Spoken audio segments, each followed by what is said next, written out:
Welcome back to ફરી એકવાર તમારું સ્વાગત કરું છું ગ્લોબલ ગુજરાતના પ્લેટફોર્મ ઉપર. મિત્રો, આરોગ્યની એક્ઝામમાં અગત્યનો કહી શકાય એવો આરોગ્યની સમિતિઓ. તો એમાં પ્રથમ સમિતિ ભોર સમિતિ લઈને અંતિમ સમિતિ શ્રી કૃષ્ણ સમિતિને આપણે અહીંયા વાત કરવાના છીએ. મિત્રો, ખૂબ અગત્યનો ટોપિક છે. આમાંથી વારે ઘડીએ પ્રશ્નો પૂછાતો હોય છે. તો ચાલો આપણે વાત કરવા જઈએ કે આરોગ્યની સમિતિઓ શું હતી, કયા વર્ષમાં, ક્યારે કાઢવામાં કઈ સમિતિ આવી અને તેના ઉદ્દેશ્ય શું હતા. તો અહીં પ્રથમ આપણે વાત કરવાના છીએ. પ્રથમ જે સમિતિ હતી એ છે ભોર સમિતિ. યાદ રાખી લેજો. આરોગ્યની સમિતિની પ્રથમ સમિતિ એટલે કે ભોર સમિતિ, કે જેની સ્થાપના વર્ષ ક્યારે છે, તો કે તેની સ્થાપના 1946ના રોજ કરવામાં આવેલી છે. અને તેનો ઉદ્દેશ્ય શું હતો, તો કે એનો ઉદ્દેશ્ય હતો પ્રાથમિક સ્વાસ્થ્ય દેખરેખ સેવા ઉપલબ્ધ કરવાની. જો કોઈ વકીલાત જો કોઈ શરૂ કરી હોય તો એ સમિતિ હતી ભોર સમિતિ. તો મિત્રો, આ બાબત અહીં તમે ખાસ યાદ રાખજો. પ્રથમ સમિતિ છે, કઈ સમિતિ છે, તો કે ભોર સમિતિ. એમ પૂછવામાં આવે કે ભોર સમિતિની સ્થાપના ક્યારે કરવામાં આવી, તો કે 1946ના રોજ એ ભોર સમિતિની સ્થાપના થઈ હતી. અને જો એમ પૂછાય કે પ્રાથમિક સ્વાસ્થ્ય દેખરેખ સેવા ઉપલબ્ધ કરવાની જો કોઈ વકીલાત શરૂ કરી હોય તો એ પ્રથમ સમિતિ કઈ, તો એમાં આપણો જવાબ બનશે ભોર. અને આ તેનો ઉદ્દેશ્ય રહેલો હતો. આ તમામ બાબતો અહીં આપણે યાદ રાખીશું. ત્યારબાદ બીજા નંબરની સમિતિ એટલે કે મુદલિયાર સમિતિ, કે જેની સ્થાપના વર્ષ છે 1961ની સાલમાં મુદલિયાર સમિતિની રચના કરવામાં આવી હતી. હવે જોઈએ કે એના ઉદ્દેશ્ય શું છે, તો કે પ્રાથમિક સ્વાસ્થ્ય દેખરેખ સંબંધી સુવિધાઓનું સર્વેક્ષણ કરવું અને તેમાં વધારે કેન્દ્રોને સ્થાપિત કરવાને બદલે હાલના પ્રાથમિક સ્વાસ્થ્ય કેન્દ્રોમાં સુધારા કરવાની જરૂરિયાત છે. મિત્રો, એવું પૂછી શકે છે કે કઈ સમિતિએ નવા કેન્દ્રો સ્થાપવાને બદલે જે પ્રાથમિક કેન્દ્રો છે તેમાં સુધારો લાવવા માટેની ભલામણ રજૂ કરી હતી. એવું પૂછવામાં આવે તો એ સમિતિ હતી મુદલિયાર સમિતિ, અને જેની સ્થાપના વર્ષ છે 1961. અને એ પણ પૂછી શકે કે પ્રાથમિક સ્વાસ્થ્ય દેખરેખ સંબંધિત સુવિધાઓનું સર્વેક્ષણ કઈ સમિતિ દ્વારા કરવામાં આવ્યું હતું, તો એ પણ છે મુદલિયાર સમિતિ, અને એની સ્થાપના વર્ષ છે 1961. તો આ બાબત અહીં આપણે યાદ રાખીશું.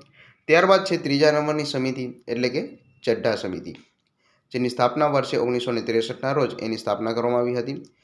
મોસ્ટ ટાઈમથી કહી શકાય એવી પ્રશ્ન છે, કેમ કે આમાં મલેરિયાને લગતી આ સમિતિ છે. અને આ એમપીએસડબલ્યુની જે જોબ છે એ મોસ્ટ ઓફ તરીકે મલેરિયાના ઉદ્દેશ્યને લઈને જ રજૂ કરેલી છે. તો કે ચાલો જોઈએ. મલેરિયાના કેસોની વધારે પડતી ઘટતી સંખ્યાઓનો ખ્યાલ રાખતા રાષ્ટ્રીય મલેરિયા નાબૂદ કાર્યક્રમ સાથે જોડાયેલા સ્વાસ્થ્ય કર્મચારીઓને અન્ય ક્ષેત્રોમાં નિયુક્ત કરવા માટેની જવાબદારી પર ભાર મૂક્યો.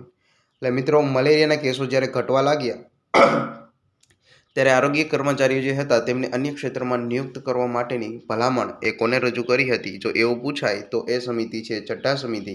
અને ચડ્ઢા સમિતિની સ્થાપના વર્ષ છે 1963. યાદ રાખી લેજો, આઈએમપી પ્રશ્ન છે. ત્યારબાદ ચોથા નંબરનો પ્રશ્ન, કે મુખર્જી સમિતિ છે કે જેની સ્થાપના 1965માં કરવામાં આવી હતી. એનો ઉદ્દેશ્ય શું છે, તો કે જનસંખ્યા નિયંત્રણના વધારે પડતા સારા પરિણામો માટે પરિવાર નિયોજન કાર્યક્રમ સંબંધી યોજનાઓનું સર્વેક્ષણ કરવું. એમ પૂછવામાં આવે કે પરિવાર સંબંધિત યોજનાઓનું સર્વેક્ષણ કરવાની ભલામણ કોને કરી હતી, તો એ સમિતિ હતી મુખર્જી સમિતિ. મુખર્જી સમિતિની સ્થાપના કયા વર્ષમાં કરવામાં આવી, 1965ની સાલમાં. એનો મુખ્ય ઉદ્દેશ્ય શું હતો, તો કે જનસંખ્યાને નિયંત્રણ કરવા માટે પરિવાર નિયોજન યોજનાઓ જે હતી એના પર એને ભાર મૂકેલો હતો. ત્યારબાદ પાંચમા નંબરની સમિતિ છે એ છે જંગલવાલા સમિતિ.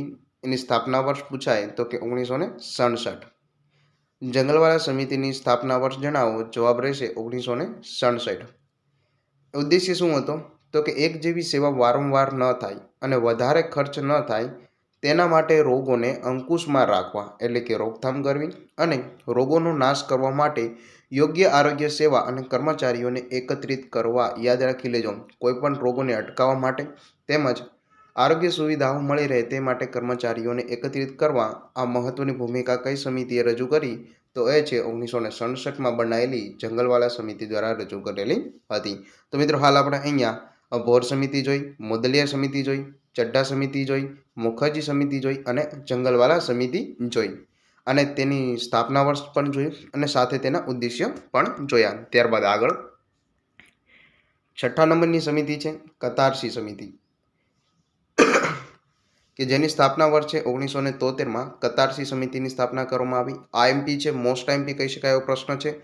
પૂછાઈ શકે તેવો પ્રશ્ન છે કે એકલ પ્રયોજનવાળા કર્મચારીઓને એકથી વધારે એટલે કે બહુ પ્રયોજન કર્મચારીઓમાં જેને બદલવાનું સૂચન કરેલ હોય તો એ સમિતિ હતી કતાર સમિતિ છે. મોસ્ટ એમપી છે, યાદ રાખી લેજો કે એકલ કર્મચારીઓ જે હતા એકલ પ્રયોજનવાળા એમને બહુહેતુક કર્મચારીઓમાં બદલવા એ કઈ સમિતિનો પ્રસ્તાવ હતો તો કે એ છે કતારસી સમિતિ છે અને જેનું સ્થાપના વર્ષ છે 1973.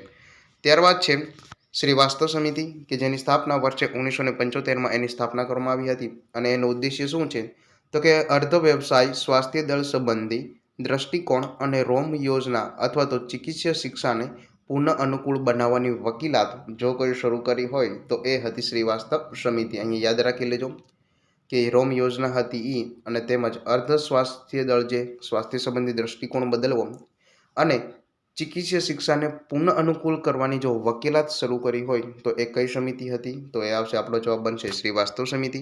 શ્રીવાસ્તવ સમિતિ ક્યારે રચાણી તો કે 1975ના રોજ. 8મા નંબરની અને લાસ્ટ સમિતિ છે કૃષ્ણન સમિતિ કે જેની સ્થાપના વર્ષે 1982.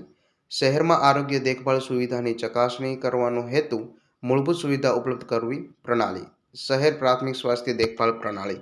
મિત્રો આઈએમપી પ્રશ્ન છે, પૂછાઈ શકે છે કે કઈ સમિતિ દ્વારા શહેરી પ્રાથમિક સ્વાસ્થ્ય દેખભાળની પ્રણાલીને અમલમાં મૂકવામાં આવી હતી તો અહીં આપણો જવાબ બનશે એ સમિતિ હતી કૃષ્ણન સમિતિ અને જેનું સ્થાપના વર્ષે 1982. યાદ રાખી લેજો કૃષ્ણન સમિતિ ક્યારે રચવામાં આવી તો કે 1982. શ્રીવાસ્તવ સમિતિ ક્યારે રચવામાં આવી 1975.